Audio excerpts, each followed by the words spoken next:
Hola, les gens de YouTube. Ça y est, mon année scolaire à Nantes est officiellement terminée et je rentre chez moi dans très exactement une semaine. Pour cette occasion, je voulais vous partager un peu comment s'est passée mon année, faire un petit bilan de mon année, tout ce que j'ai fait, tout ce que j'ai appris, les difficultés que j'ai rencontrées et toutes les choses que j'ai découvertes ici. Allez, on est parti.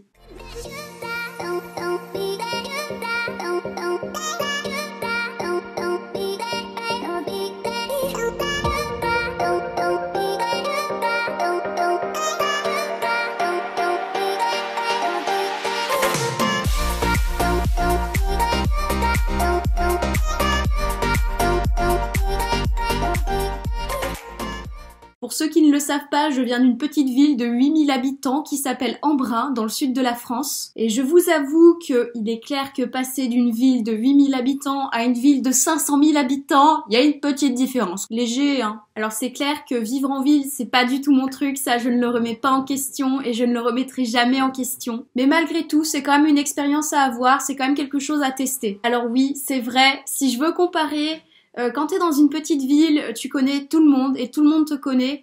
Les points positifs, c'est que bon, quand il y a des gens qui font un peu des conneries, des gens pas sympas avec toi et tout ça, bah les gens les connaissent et ils se méfient pas forcément d'eux, ils se connaissent quoi. À l'inverse, quand t'es dans une grande ville, bah t'es anonyme, tu connais jamais les personnes que tu croises dans la rue ou alors très rarement, de temps en temps, heureux hasard, tu peux rencontrer un de tes voisins ou quelqu'un que tu connais.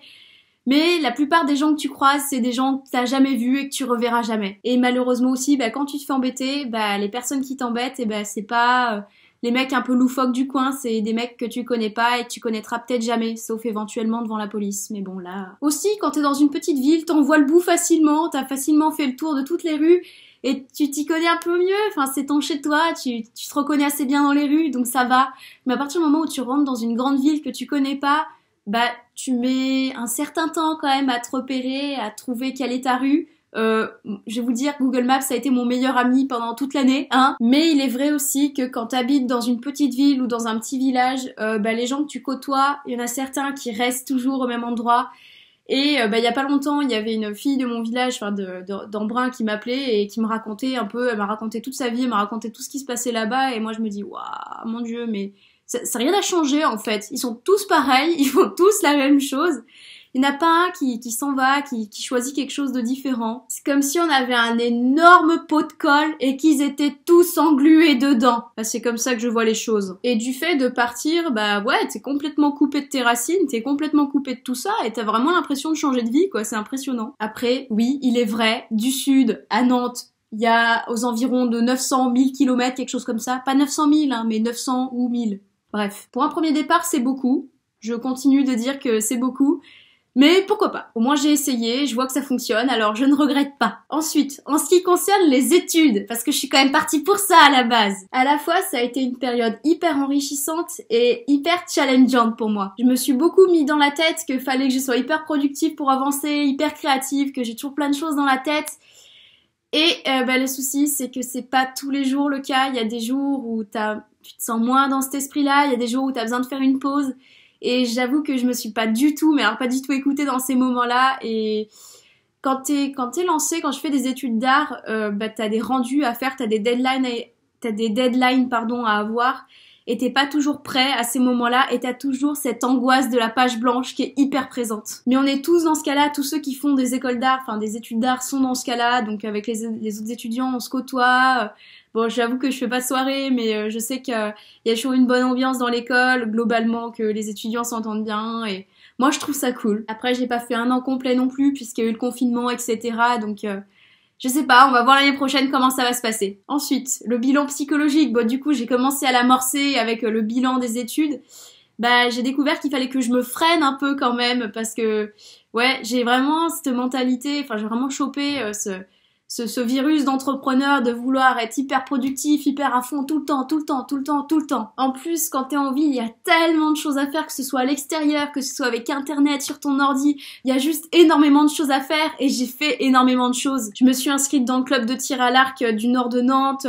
Bon, j'ai pas pu y aller trop souvent, mais j'y allais à peu près une fois par semaine jusque vers le mois de janvier. J'ai rédigé des articles pour un journal étudiant. Je me suis inscrite dans un Fab Lab. Pour ceux qui savent pas ce que c'est qu'un Fab Lab, c'est un endroit en fait où t'as plein de machines et quand t'es ingénieur, tu vas peut-être avoir des choses à faire genre sur Je sais pas, ça peut être sur une fraiseuse, ça peut être sur une brodeuse électronique, ça peut être sur une imprimante laser, je sais pas. Là pareil, ça fait partie des choses qui ont été super enrichissantes pour moi et que je sais que je vais continuer l'année prochaine. J'ai joué la giveuse avec l'application Give dont je vous avais parlé dans une autre vidéo sur laquelle tu peux donner mais aussi récupérer des choses gratuitement.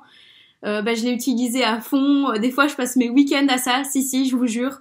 Ça m'a permis de découvrir des coins dans Nantes que je connaissais pas du tout, de rencontrer plein de gens, d'avoir plein de choses gratuitement. J'ai eu mon imprimante comme ça, j'ai eu mon aspirateur comme ça aussi. Je me suis inscrite au défi zéro déchet, alors que là, je pourrais pas terminer cette année, mais auquel je me suis quand même inscrite. J'ai participé à plein d'activités. Pareil, j'ai créé une équipe. Et on s'est vu plusieurs fois, on a fait des apéros ensemble et c'était vraiment trop cool. Je suis allée dans plusieurs galeries, j'ai fait plein de vernissages, je suis allée au salon des entrepreneurs à la Cité des Congrès. Vous voyez, j'ai fait énormément de choses. Mais je dormais la nuit, hein, vous inquiétez pas. Je crois que j'avais plus de projets en dehors de l'école que à l'école. Et en dernier, parce que quand on habite tout seul, on commence à être confronté à ça, oui, le bilan financier. J'ai fait énormément de petits boulots à droite à gauche tout au long de l'année, là encore qui m'ont permis de rencontrer plein de gens un peu partout dans Nantes. J'ai fait pas mal de petites missions ponctuelles, j'ai même travaillé de nuit et j'ai rencontré des fois des personnes qui, par pur hasard et vraiment par bonheur, travaillent un peu dans le même secteur que moi et avec qui je pense pouvoir travailler plus tard. Ça vraiment c'est important. Et depuis le mois de février, j'ai un contrat à durée indéterminée dans une biocoop. Ça explique pourquoi je suis restée ici pendant le temps du confinement. C'est parce que j'étais en première ligne, je les ai aidés, j'ai travaillé avec eux. Et c'est juste génial, je me dis, je sers mes valeurs, le bio, je suis née dans une biocoop, pour vous dire. C'est juste fantastique parce que je suis née un peu dans ce milieu-là, j'ai envie de dire je suis née dans une biocoop, non, mais oui, dans l'idée c'est un peu ça, j'ai été élevée là-dedans. Comme ça, je sers mes valeurs, je bosse avec une équipe qui est vraiment géniale et en plus je suis payée pour ça. Que demande le peuple? Même si j'ai pas encore tous les frais à ma charge, j'y viens petit à petit. Et je commence à avoir de plus en plus d'entrées d'argent, alors qu'à la base, je suis quand même partie de rien cette année. Et sur le total de l'année, j'ai réussi à mettre de côté, si vraiment je fais le total, j'ai réussi à mettre de côté quasiment 1700 € depuis le mois de septembre, je précise. Et franchement, je remercie ma mère et ma grand-mère qui m'ont énormément aidée financièrement, surtout au début, c'était pas évident.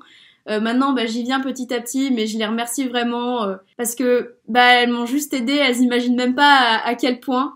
Alors maman et grand-mère, si vous voyez cette vidéo, merci. Et aussi, et ça, heureux hasard, je ne sais pas, j'ai réussi à faire mes premières ventes d'œuvres là pendant le confinement. J'ai vendu mes premières impressions sur Art Majeur, donc je ne sais pas qui est la personne, mais en tout cas je la remercie énormément. Ça me va droit au cœur et puis juste ça m'aide au quotidien, ça me donne espoir pour la suite et j'ai confiance. Comme on dit, il y a un début à tout, mais franchement, je suis super contente de ce début-là, c'est vraiment prometteur pour la suite. Voilà, bon, j'ai un peu beaucoup raconté ma vie dans cette vidéo, mais j'espère franchement que cette vidéo pourra t'être utile à toi si jamais tu démarres tes études, si jamais tu les termines, ou si jamais, je sais pas, tu pars dans une autre ville que la tienne, je sais pas. J'espère sincèrement qu'elle pourra t'être utile, qu'elle pourra t'inspirer. En tout cas, si elle t'a plu, mets-moi le pouce bleu s'il te plaît, ça me fera super plaisir, ça me récompense, ça récompense mon travail, parce que faire ce genre de vidéo, très sincèrement, c'est pas évident. Parler de ses émotions en toute sincérité, c'est jamais évident pour personne, n'est-ce pas? Après, si tu ne l'as pas aimé, tu es en droit de mettre le pouce rouge, c'est ton choix. Si tu es nouveau sur cette chaîne YouTube, tu peux aussi t'abonner, tu cliques juste ici, right now, sur s'abonner. Comme d'habitude, je te laisse mes réseaux sociaux juste ici et en barre d'infos, mon Instagram @milkboxworld et mon Facebook Alban Canet Plastique. Tu peux aussi, si tu le souhaites, t'abonner à ma newsletter pour recevoir des petits conseils créatifs, des petites réflexions ou une vidéo importante de la chaîne lorsqu'elle sort comme celle-ci. Sur ce, je te dis à bientôt et je te fais de gros bisous. Gros cœur sur toi.